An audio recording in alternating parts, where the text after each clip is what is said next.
नमस्कार दोस्तों। अभी सुबह के बज रहे 6:30 और आज तारीख है 18 फरवरी और मैं अपना फर्स्ट स्टडी स्लॉट स्टार्ट करने जा रही हूँ।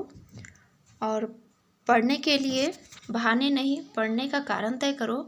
अपने पढ़ाई का कोई कारण ढूंढो। नौकरी के लिए पढ़ना है, डिग्री के लिए पढ़ना है, या कुछ बड़ा करने के लिए पढ़ना है, या यूं ही टाइम पास करने के लिए पढ़ना है। जिस दिन जवाब मिल जाएगा उसी दिन ध्यान भटकाने का कारण भी मिल जाएगा और उस कारण से मुक्ति भी मिल जाएगी।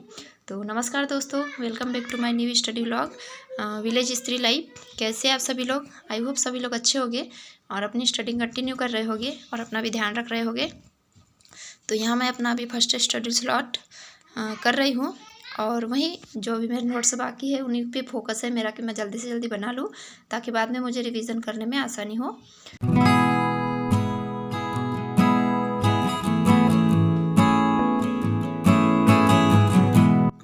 और आज ही वर्ग 2 की एग्ज़ाम को लेकर न्यूज़पेपर में कुछ न्यूज़ आई थी कि जैसे वो हमारे एमपी का एग्ज़ाम कैलेंडर निकलता है ना, तो उसमें जून दिया हुआ है, तो जून से अगस्त तक हमारी एग्ज़ाम हो जाएगी।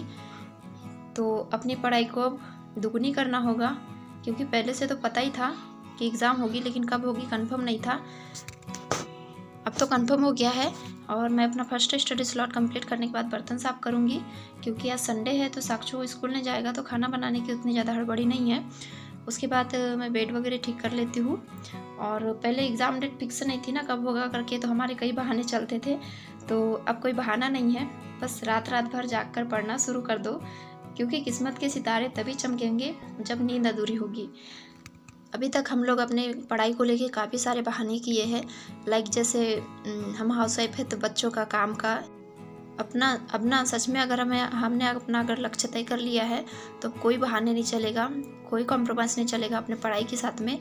क्योंकि अगर आपको सही में दिन में टाइम नहीं मिल रहा है तो रात में जाग जाग कर आप अपना पढ़ाई कीजिए और अपना जो लक्ष्य है उसको पाइए। क्योंकि अगर आज हम चैन की नींद सोने के चक्कर में ना, जो हमारे आने वाले दिनों की चैन की नींद खराब हो जाएगी।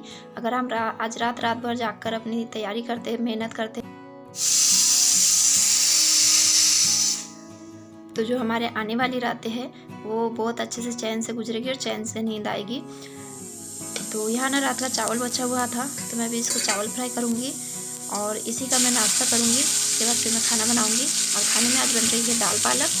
तो साथ ही मैं गैस पे ही रख दूँगी। आज चूल्हे पे खाना नहीं बनाई हूँ, मैंने गैस पे ही बनाई हूँ। और एमपी में जो साइंस की पिछली बार सीट आई थी ना, भगवान करे इस बार वैसे सीट ना आए। 50-60 सीटों में उसमें फिर से क्लासिफिकेशन होता है SC ST OBC महिला वगैरह, तो एक एक दो सीट आती है। तो कम से कम ना 500 से 1000 के बीच में सीट आना चाहिए, तब कहीं हमारा जाके नंबर लग सकता है। बताइए, और एमपी में इतना सारा घोटाला होता है कि 2-4 सीट रहेगी वो तो पहले ही रिजर्व हो जाती है, पैक हो जाती है। तो फिर हमारा इतना मेहनत करने का फिर हम लोग कहाँ जाएंगे, जो हम रात भर जाकर पढ़ाई कर रहे हैं, इतना मेहनत कर रहे हैं अपने घर के कामों के साथ और बच्चों के साथ। और इधर मेरा खाना बन रहा था और बच्चे खेल रहे थे। आज संडे है तो बिल्कुल निश्चिंता ऐसे खेल रहे हैं, आज कोई फिक्र नहीं है उन लोगों को।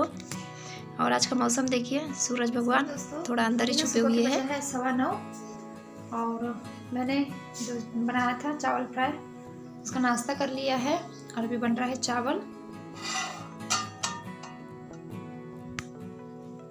और अभी चावल बनते तक मैं अपनी स्टडी करने वाली हूँ, मतलब।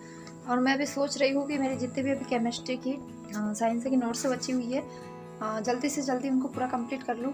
क्योंकि और ये दर्द देखिए, थोड़ा आराम है क्योंकि जो एमपी टेट वर्ग 2 का जो हमारे एमपी का एग्ज़ाम का जो जॉब वाला कैलेंडर जारी होता है ना, वो हो गया है। मतलब ESB साइट पे तो नहीं आया लेकिन न्यूज़पेपर में आया है। तो जब सारी बातें क्लियर हो जाती है ना तभी न्यूज़पेपर में भी आती है। तो शायद अगस्त जून में हमारी एग्ज़ाम, जून एग्जैक्टली दिया है कि जून में हो जाएगी करके क्योंकि अभी लोकसभा चुनाव है तो वो तो मार्च अप्रैल तक चलेगा ही। उसका रिज़ल्ट वगैरह सारा लेके शायद मई भी हो सकता है, तो अगस्त में आ जाएगी। तो अगर आपने अभी तक अपनी पढ़ाई स्टार्ट नहीं की है तो अपनी पढ़ाई स्टार्ट कर लीजिए क्योंकि एग्ज़ाम का जो नोटिफिकेशन जारी होगा उसके 1.5 से 2 महीने बाद एग्ज़ाम हो जाएगी। तो अभी से बस थोड़ा थोड़ा पढ़ना स्टार्ट कर दीजिए। तो यहाँ तो मेरा सब्जी और मेरा नाश्ता हो गया था, बन गई है सब्जी। उसके बाद बस चावल पक रहा है, तो चावल अपनी जगह पे पक रहा है, मैं अपनी जगह पे पढ़ाई करूँगी। और आज है संडे, एंड जो पिछला संडे गया था ना मेरा इतना ज़्यादा बेकार गया था ना, पढ़ाई हुई थी ना घर के कुछ काम हुए थे। लेकिन जो आज का मेरा संडे है बहुत प्रोडक्टिव है और सारा दिन बहुत अच्छे से गया और पढ़ाई भी बहुत अच्छे से हुई। ठीक है, 1 मोल 22.4 लीटर के बराबर होता है। कैसे निकालते हैं मोल को?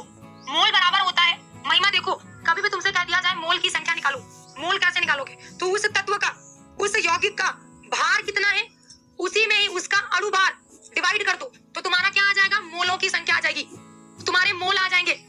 10 की घात 23 का क्या मतलब? और हम अपनी पढ़ाई को ना एक बार पढ़ के जैसे हमने रख दिए है, तो कहीं ना कहीं दिमाग के कोने में एक लॉक हो जाती है। तो अगर हम उसको रिवाइज करते हैं ना, तो वही चीज़ फिर ऐसे याद आने लगती है।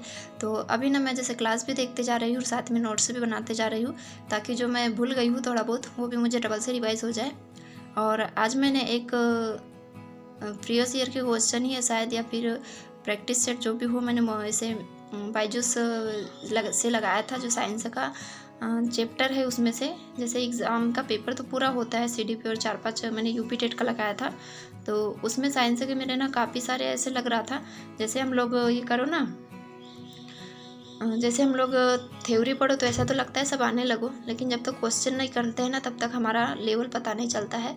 तो जो पढ़ा हुआ है ना उसमें भी काफ़ी कन्फ्यूज़न हो रहा था। तो अभी मुझे तैयारी की बहुत ज़्यादा ज़रूरत है। और आज संडे था तो जाले भी थोड़े लगे हुए थे, लग रहा था कि जाले लगे हुए हैं। और आज मतलब काम भी थोड़ा जल्दी जल्दी निपट गए, तो मैंने सोची ये वाला काम निपटा लूँ। और देखिए हमारे रूम में ना खिड़की से चिड़िया आती है और इतना बड़ा घोंसला बना डाली, बहुत सारा उससे पैरा वगैरह निकला था। तो इसको मैं साफ़ कर रही हूँ और आज के बाद खिड़की लगा के रखूँगी और सारे घर के फिर झाड़ू लगा लूँगी। और आज बच्चे हैं तो थोड़ा परेशान भी कर रहे थे, लेकिन कोई बात नहीं, उनका तो दिन ही है, समय ही परेशान करने का। फिर जब बड़े होते हैं तो सारी दुनिया की तकलीफ आके हो जाती है। तो जो बचपन होता है ना सच में बहुत अच्छा होता है, ना कोई टेंशन ना कोई, मतलब अब क्या ही बोले, बचपन से अच्छा कुछ भी नहीं है। और मुझे ना ये काम करने में ऐसा लग रहा था कि जल्दी नहीं पड़ जाएगा, लेकिन एकदम कोने कोने साफ़ करो ना तभी टाइम लग ही जाता है। और फ्रिज में मेरा गंदा हो गया है, मैं सोच रही थी उसको भी आज क्लीन कर लूँगी, लेकिन हो नहीं पाया है। तो फ्रिज क्लीनिंग का काम कल करूँगी, क्योंकि इकट्ठे से काम करेंगे तो पढ़ाई रह जाएगी। तो थोड़ा थोड़ा वक्त बाँट के, टाइम बाँट के फिर सबको टाइम मैनेज करके चलना पड़ता है। तब कहीं हम हाउसवाइफ लोगों की स्टडी भी हो जाती है, काम भी हो जाते हैं और सब कुछ मैनेज भी हो जाता है। तो कल करूँगी फ्रिज साफ़। और दूध ना आज थोड़ा लेट आया हुआ था, तो अभी दूध गर्म करती हूँ और खाना खाऊंगी। और अभी लगभग बज गया था 11:30-12 के लगभग अभी टाइम हो रहा था। और मैं साइंस कहाँ से पढ़ रही हूँ करके ना मुझे काफ़ी बार कमेंट्स आए हैं, तो उन्हें उनको मैसेज में भी बता दिए हैं। और जिन लोगों को ज़रूरत है उनको भी बता देती हूँ कि मैं टीचिंग वाला से ना यूट्यूब चैनल है, उनका ऐप भी है, तो उन्हीं की ऐप से मैंने कोर्स भी लिया था। और यूट्यूब से अभी जो सीरीज़ स्टार्ट, मतलब सीरीज़ तो उनकी डेली चालू रहती है। डेली वहाँ पे PYQ या क्वेश्चन आंसर डेली उनकी क्लास होती रहती है। मैम की तो मैं उनकी क्लास डेली देखती हूँ। तो वही है टीचिंग वाला की सारिका मैम है साइंस के लिए। और जो वर्ग 3 का मैं वर्ग 3 के लिए मैथ्स की तैयारी कर रही थी ना, तो उसके मैं टॉपिक देखते जा रही हूँ। और मैं यूट्यूब से टॉपिक सर्च कर करके फिर मैं देखते जा रही हूँ। अभी तो 4-5 दिन हो गया मैंने मैथ्स का खोला नहीं है, क्योंकि अभी सबसे पहले ना वर्ग 2 की एग्ज़ाम होगी, तो उसी की मुझे सबसे पहले तैयारी करना है। तो जितना जल्दी हो सकता है उतना नोट्स कंप्लीट करूँगी मैं बना के। और फिर मैथ से भी मैं करूँगी, उसको भी चालू रखूँगी, क्योंकि मैथ से इकट्ठे से हो नहीं पाती है। और मेरा 6 क्लास की जियोग्राफी ख़त्म हो गई है, आज से मैंने 7th क्लास की जियोग्राफी स्टार्ट की हूँ। और जिन लोगों ने सच में अभी तक पढ़ना स्टार्ट नहीं किया है ना, तो कर दीजिए अब, चाहे आपका सब्जेक्ट जो भी हो। मेरा तो साइंस है, हमें तो उम्मीद बहुत कम रहती है, क्योंकि जो सीट आती है ना, सीट निकलती है ना, वो मतलब ना के बराबर होती है। और कैंडिडेट इतने सारे हैं और सीट इतनी सी है, तो गवर्नमेंट को भी थोड़ा समझना चाहिए। हम लोग कई सालों से, हमसे आगे साल वाले भी वेट कर रहे हैं बेचारे, इतने पैसे खर्च कर करके DED BEd कर रहे हैं और बस वेट ही करते रह जाते हैं। तो कोई नहीं, फिर भी हम यही सोच के अभी पढ़ाई करेंगे कि सिर्फ एक सीट है, जैसे 50-60 सीट भी आती है ना, उसमें से एक सीट हमारी है, यही सोच के पढ़ाई करना है, तभी हम पढ़ाई कर पाएंगे। अगर हम सोचेंगे कि सीट कम है तो क्या पढ़ाई करेंगे, किसका किसका सिलेक्शन होगा, तो हम कभी पढ़ाई नहीं कर पाएंगे और कभी सिलेक्शन नहीं हो पाएगा। तो बस यही सोचिए कि वो 60 सीट में से हमारी एक सीट हमारी है। तो चलिए इसी के साथ मैं वीडियो एंड करती हूँ। बहुत हो गया लेक्चर। आई होप आप लोगों को वीडियो पसंद आया होगा। अगर वीडियो थोड़ा भी पसंद आता है तो प्लीज़ वीडियो को लाइक एंड शेयर कर दीजिएगा। चैनल पे नए हैं तो चैनल को सब्सक्राइब कर दीजिएगा। फिर और मिलेंगे किसी अच्छे से स्टडी मोटिवेशनल वीडियो के साथ। तब तक के लिए बाय बाय, टेक केयर, अपनी स्टडी कंटिन्यू रखिए।